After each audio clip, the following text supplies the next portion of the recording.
Assalamualaikum warahmatullahi wabarakatuh. Halo teman-teman semua, perkenalkan nama saya Nadia Salsabila, kelompok 1 dari 22 PAUD 1 jurusan Pendidikan Islam Anak Usia Dini, Fakultas Tarbiyah IAIN Boni. Video ini saya buat untuk memenuhi salah satu tugas dari mata kuliah Media Pembelajaran, di mana dosen pengampunya adalah Ibu Bonita Mahmud, SPSI MPD. Nah, saya akan menjelaskan tentang konsep media pembelajaran, di mana ada 4 poin pembahasan yang akan saya jelaskan. Jadi, tanpa berlama-lama, kita langsung ke poin yang pertama. Pengertian media pembelajaran. Apa sih itu media pembelajaran? Nah, media pembelajaran yaitu suatu bentuk peralatan, benda, metode, atau teknik yang digunakan dalam menyalurkan pesan, membantu mempertegas bahan pelajaran, sehingga dapat membangkitkan minat dan motivasi murid atau anak didik dalam mengikuti proses belajar mengajar. Dalam hal ini, penerima pesan adalah murid atau peserta didik. Sebaiknya, dalam setiap pelajaran tidak lepas dari penggunaan media. Media pembelajaran sebenarnya alat bantu yang berguna bagi pendidik dalam membantu tugas kependidikannya. Kita lanjut ke pembahasan yang kedua. Manfaat media pembelajaran. Suwarna dan kawan-kawan mengemukakan manfaat media pembelajaran secara khusus adalah sebagai berikut. Yang pertama, penyampaian materi pembelajaran dapat diseragamkan. Yang kedua, proses pembelajaran menjadi lebih menarik. Yang ketiga, proses pembelajaran menjadi lebih interaktif. Yang keempat, jumlah waktu belajar mengajar dapat dikurangi. Yang kelima, kualitas belajar siswa dapat ditingkatkan. Dan yang keenam, proses positif siswa terhadap proses belajar dapat ditingkatkan. Dan yang ketujuh, peran guru dapat berubah ke arah yang lebih positif dan produktif. Tapi menurut pendapat lainnya, manfaat praktis penggunaan media pembelajaran dalam proses belajar mengajar sebagai berikut.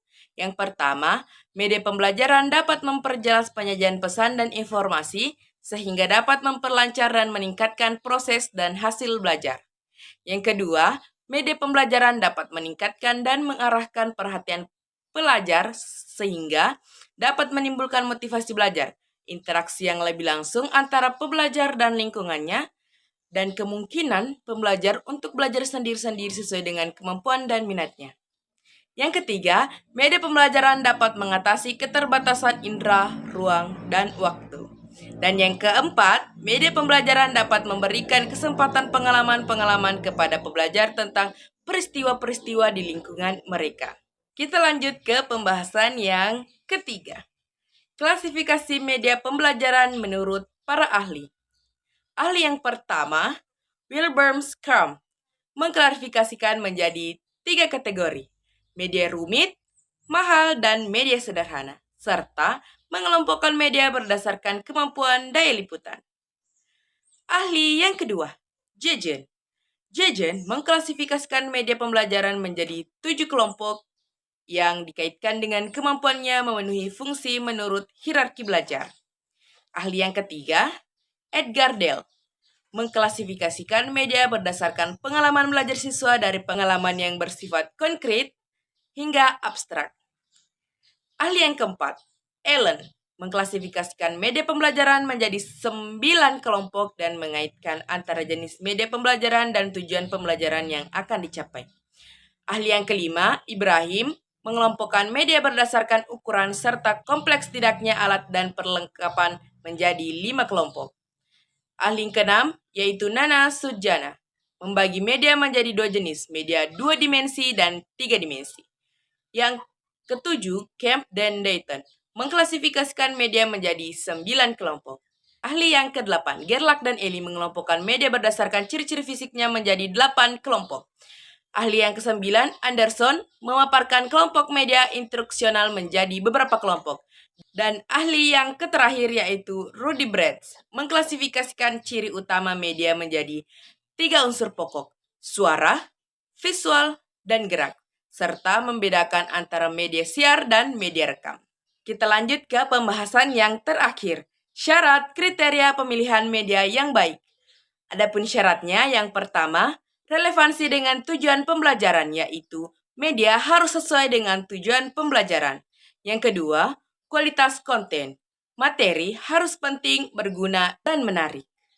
Yang ketiga, adaptabilitas. Media harus dapat disesuaikan dengan kondisi dan lingkungan pembelajaran. Yang keempat, ketersediaan dan kondisi setempat. Mempertimbangkan ketersediaan dan kondisi teknis media. Yang kelima, jangkauan, yaitu media harus dapat menjangkau berbagai jangkauan pembelajaran. Yang keenam, penggunaan efisien. Media harus dirancang untuk efisiensi dan efektivitas dalam penggunaan. Yang ketujuh, penyesuaian dengan keterbatasan, yaitu kriteria pemilihan harus disesuaikan dengan keterbatasan kondisi setempat. Yang kedelapan, pengembangan sistem pembelajaran. Pemilihan media harus mengikuti kepentingan pengembangan sistem pembelajaran. Yang kesembilan, penilaian dan uji coba. Evaluasi dan uji coba sebelum memutuskan penggunaan media. Dan yang terakhir, pembelian atau pengembangan sendiri. Pertimbangan untuk membelinya atau mengembangkannya sendiri jika media yang diinginkan tidak tersedia atau terlalu mahal. Baik, mungkin itu saja yang sempat saya sampaikan. Lebih dan kurangnya mohon dimaafkan. Wassalamualaikum warahmatullahi wabarakatuh. Bye-bye guys. See you.